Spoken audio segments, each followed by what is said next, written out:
ओम शांति। आज 3 सितंबर 2022। आज की ईश्वरी वाणी की मुख्य पंक्तियाँ हैं। मीठे बच्चे, शरीर पर कोई भरोसा नहीं, इसलिए जो शुभ कार्य करना है वह आज कर लो, कल पर नहीं छोड़ो। शरीर पर कोई भरोसा नहीं, इसलिए जो शुभ कार्य करना है वह आज कर लो, कल पर नहीं छोड़ो। प्रश्न है, अपना खाना आबाद कर लें या माला माल होने की युक्ति क्या है?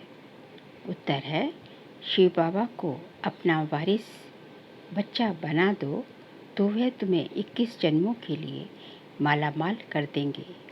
यह एक ही है जो सबका बच्चा बन सबका खाना आबाद कर देते हैं। परंतु कई डरते हैं, समझते हैं शायद सब कुछ देना पड़ेगा। बाबा कहते, डरने की बात नहीं, तुम अपने बच्चों आदि को संभालो, उनकी पालना करो, परंतु याद इस बच्चे को करो तो तुमको लाल कर देगा। अगर इस बच्चे पर बलि चढ़े तो तुम्हारी बहुत सेवा करेगा। ओम शांति।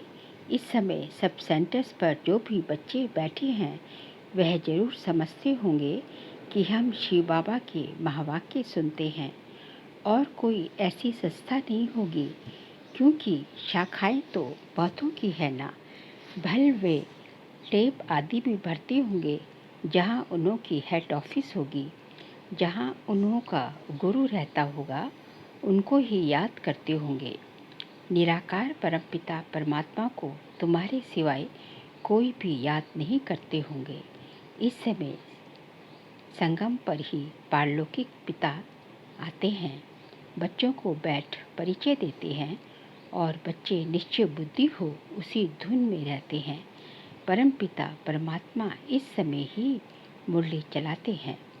शास्त्रों में भी है कि कृष्ण मधुबन में मुरली बजाते हैं। मधुबन तो मुख्य है एक, बाकी सब जगह मुरली जाती है। मनुष्यों की बुद्धि में तो है कृष्ण मुरली बजाते हैं, शिव बाबा मुरली चलाते हैं।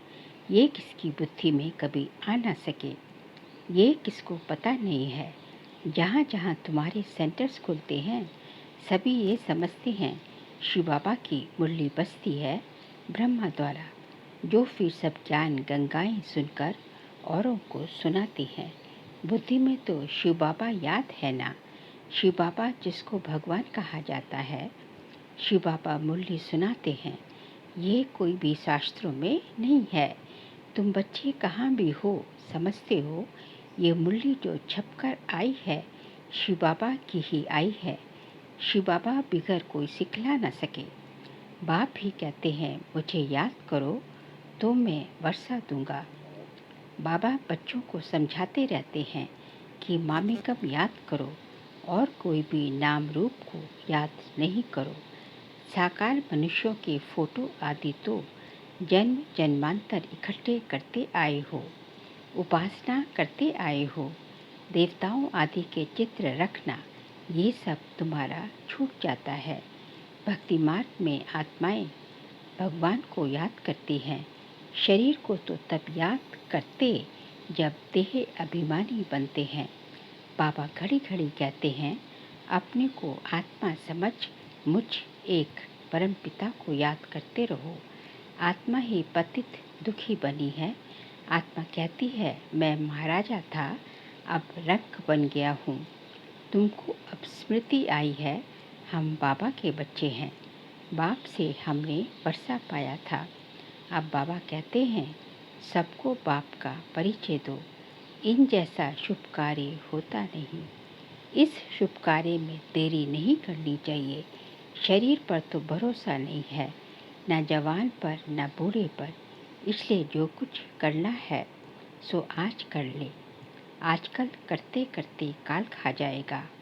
बाप ने कितनी बड़ी हॉस्पिटल कम यूनिवर्सिटी खोली है, जिससे हेल्थ वेल्थ हैप्पीनेस मिलती है। हेल्थ वेल्थ है तो हैप्पी है ही है। निरोगी काया है, धन है तो मनुष्य सुखी है। तो बाबा कहते हैं जिसको शुभ कार्य करना है कर लो। सिर्फ 3 पैर पृथ्वी लेकर ये हॉस्पिटल खोलो। सबको बाप का परिचय दो। बाप स्वर्ग का रचयिता है तो जरूर बाप से स्वर्ग का वर्षा मिलना चाहिए। भारतवासियों को स्वर्ग था ना, भारतवासियों को वर्षा था ना। इन बातों को भारतवासी सहज समझ सकेंगे। भगवान को ढूंढने के लिए मंदिर है। आर्य समाजी लोग तो देवताओं को मानते ही नहीं, इसलिए समझते हैं ये चित्र आदि जो बनाए हैं ये सब पाखंड है। विघ्न तो बहुत पड़ते रहेंगे। समझाना तो बड़ा सहज है। बाबा का फरमान है, जल्दी मेरे साथ सगाई तो कर दो। सगाई करने से ही वर्षे के हकदार बन सकते हैं। आगे बाबा कहते हैं, बाप रूहानी सर्जन है, तुम उनके बच्चे कहलाते हो तो तुम भी सर्जन ठहरे। जरूर आत्माओं को ज्ञान इंजेक्शन लगाना पड़े। मन मना भव, ये बड़े से बड़ा इंजेक्शन है। बाबा की याद से ही सब दुख दूर हो जाते हैं। योग से पुण्य आत्मा बन जाते हो। ये एक ही दवाई है योग की। बच्चा जन्मता है, बाप की गोद में जाता है और वर्षे का मालिक बन जाता है। तुमको अभी पता है कि हम बेहद के पिता से वर्षा लेते हैं। याद से, याद में ही अनेक प्रकार के विघ्न पड़ते हैं, इसलिए याद को पक्का करते जाओ। सिर्फ 3 पैर पृथ्वी के लेकर ये हॉस्पिटल खोलो। ये 3 पैर है ना, नहीं तो ऐसी ऊंच कॉलेज के लिए तो 50-60 एकड़ ज़मीन होनी चाहिए, जहाँ बहुत मनुष्य आकर पढ़े, ज्ञान इंजेक्शन लगाते जाए। गायन भी है कि 3 पैर पृथ्वी के नहीं मिले थे और फिर विश्व के मालिक बन गए। तुम विश्व के मालिक बनते हो ना। 3 पैर पृथ्वी के कोई बड़ी बात नहीं, फिर आहिस्ते आहिस्ते बढ़ता जाएगा। फाउंडेशन लगाया तो कितने सेंटर्स खुल जाएंगे, कितने कौड़ी जैसे, हीरा जैसे बन जाएंगे। करने वालों को ही बहुत फ़ायदा है। बहुतों के कल्याण के लिए ही हॉस्पिटल या कॉलेज खोले जाते हैं। ये भी ऐसे है, बाहर में बोर्ड लगा दो, क्लिनिक फॉर हेल्थ वेल्थ 21 जन्मों के लिए। हिंदी में कहेंगे 100% पवित्रता सुख शांति का चिकित्सालय। परंतु बच्चों में सर्विस करने का शौक नहीं। कुटुंब आदि के जाल को मकड़ी की जाल कहा जाता है। जाल में खुद फंस जाते हैं। बाबा आकर रावण रूपी मकड़ी की जाल से निकालते हैं। सतयुग में ऐसे नहीं कहेंगे। यहाँ भी आप ही अपनी जाल में फंस मरते हैं। यह है ही रावण का राज्य। कितनी बड़ी बड़ी रावण की जाल है सारी सृष्टि पर। सभी शोक वाटिका में बैठे हैं। इस रावण की जाल में सब साधु संत आदि फंसे हुए हैं। अब बाबा कहते हैं, इन सबको भूल अपने को आत्मा निश्चय करो और सबको यही रास्ता बताते रहो। ये सृष्टि चक्र का राज दूसरा कोई बता न सके। बाबा कहते हैं, इन सबको छोड़ मामे कब याद करो। याद से ही तुम्हारे सब पाप मिट जाएंगे। शुभ कार्य में देरी नहीं करनी चाहिए। मिसाल भी देते हैं, देरी करते करते मर जाते हैं। फिर भोग पर जब वह आत्मा आती है तो फिर बहुत रोती है। फिर बोला जाता है, देखो तुमने देरी की, आजकल करते करते काल खा गया। अब ज्ञान तो उठा नहीं सकते हो। ऐसे ऐसे उलाहना दिया जाता है। बहुत बच्चे ख्याल करते हैं, अच्छा कल ये करेंगे, फिर मर जाते हैं। इसलिए समझाया जाता है, ममत्व छोड़ दो। लौकिक संबंधी तुम्हारा कोई कल्याण करने वाले नहीं हैं। ये शिव बाबा अब तुम्हारा बच्चा बनते हैं। कहते हैं, तुम मुझे वारिस बनाओ तो मैं तुम्हारी बहुत सेवा करूँगा। इसलिए बाबा पूछते भी हैं, आपको कितने बच्चे हैं। मुझे शिव को अपना बच्चा बनाया तो माला माल हो जाएंगे। 21 जन्मों के लिए कन्या तो अपने घर जाती है, बच्चे के लिए कितना हैरान होते हैं। बच्चा नहीं होता है तो दूसरी तीसरी शादी भी करते हैं। बाबा कहते हैं वह लौकिक बच्चे तो तुम्हारी कुछ भी सेवा नहीं करेंगे। यही एक सबका बच्चा बनता है, एकदम सबका खाना आबाद कर ले। परंतु कई डरते हैं कि सब कुछ देना पड़ेगा, क्या होगा।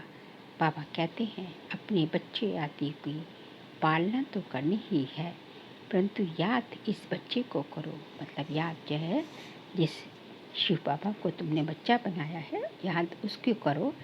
बल पालना तो अपने बच्चों लौकिक बच्चों की करनी ही है। ये तो तुमको लाल कर देगा। काशी के मंदिर में जाकर बलि चढ़ते हैं, समझते हैं शिव पर बलि चढ़ने से जीवन मुक्ति मिलनी है।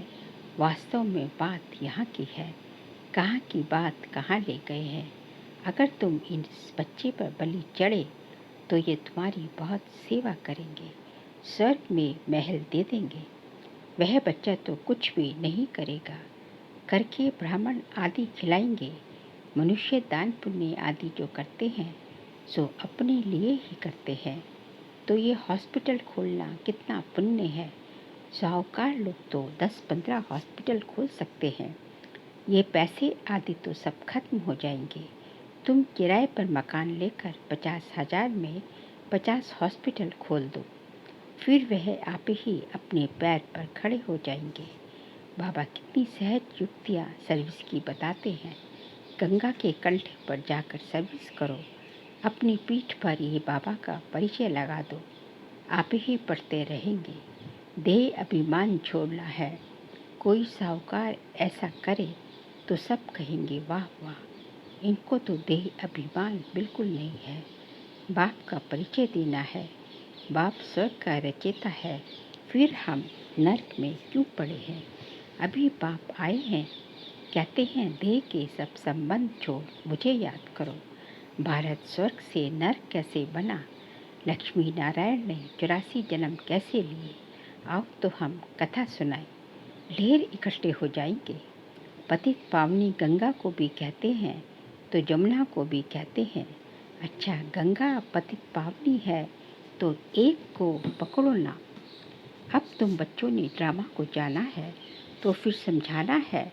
अगर औरों को रोशनी नहीं देंगे तो कौन कहेंगे कि इनकी बुद्धि में रोशनी है।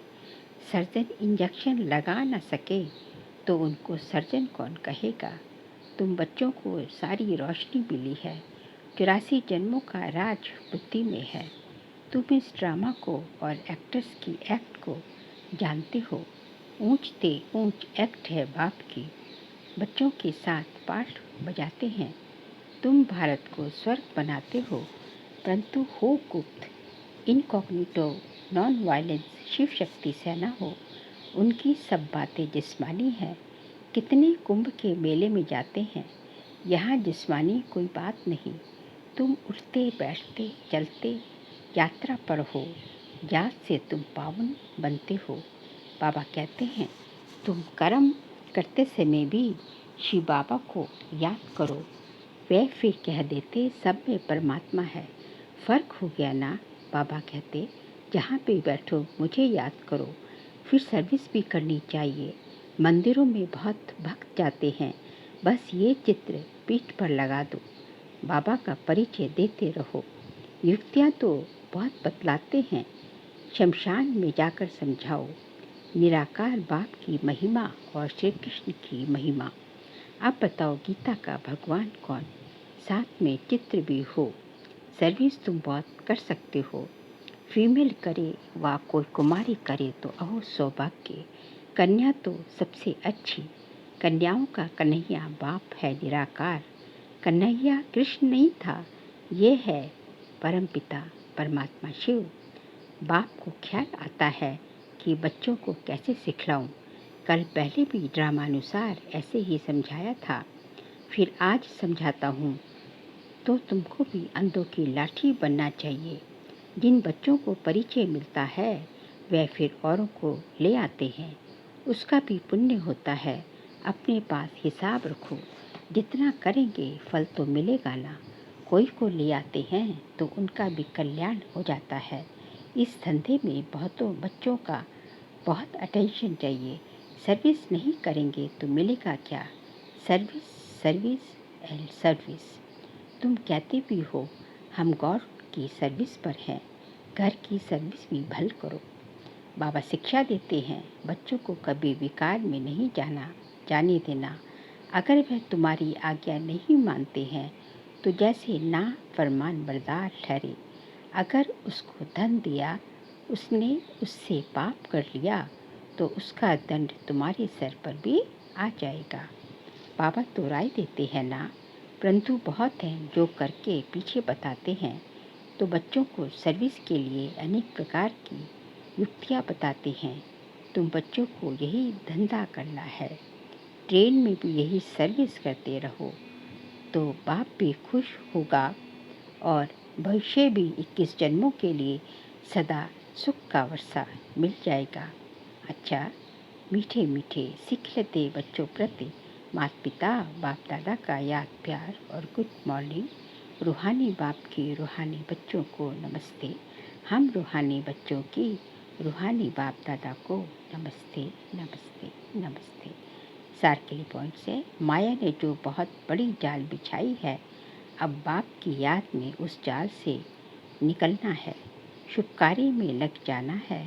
किसी देधारी की जाल में नहीं फंसना है, सबसे ममत्व निकाल देना है। ज्ञान की जो रोशनी मिली है वह सबको देनी है।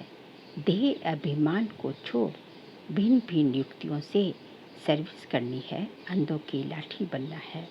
बाबा का आज का वरदान है हम बच्चों प्रति, अनेक प्रकार के भावों को समाप्त कर आत्मिक भाव को धारण करने वाले सर्व के स्नेही भव। अनेक प्रकार के भावों को समाप्त कर आत्मिक भाव को धारण करने वाले सर्व के स्नेही भव। देह भान में रहने से अनेक प्रकार के भाव उत्पन्न होते हैं। कभी कोई अच्छा लगेगा तो कभी कोई बुरा लगेगा। आत्मा रूप में देखने से रूहानी प्यार पैदा होगा।